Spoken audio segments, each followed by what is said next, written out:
تحدي اللهجات. اليوم عندنا اللهجة العراقية. أول كلمة وأول مصطلح، ريوق أو ريوق. الصبح لما نصحى لازم يكون في ريوق أو ريوق. فطور.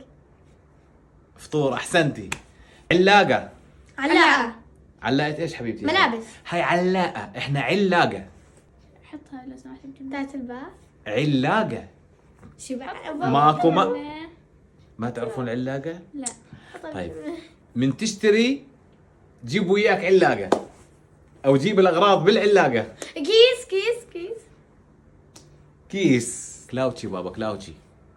عوفك منا كلاوتشي. شي تريد من عندك كلاوتشي؟ هذا كلا. طب عوفك منا، عوفة.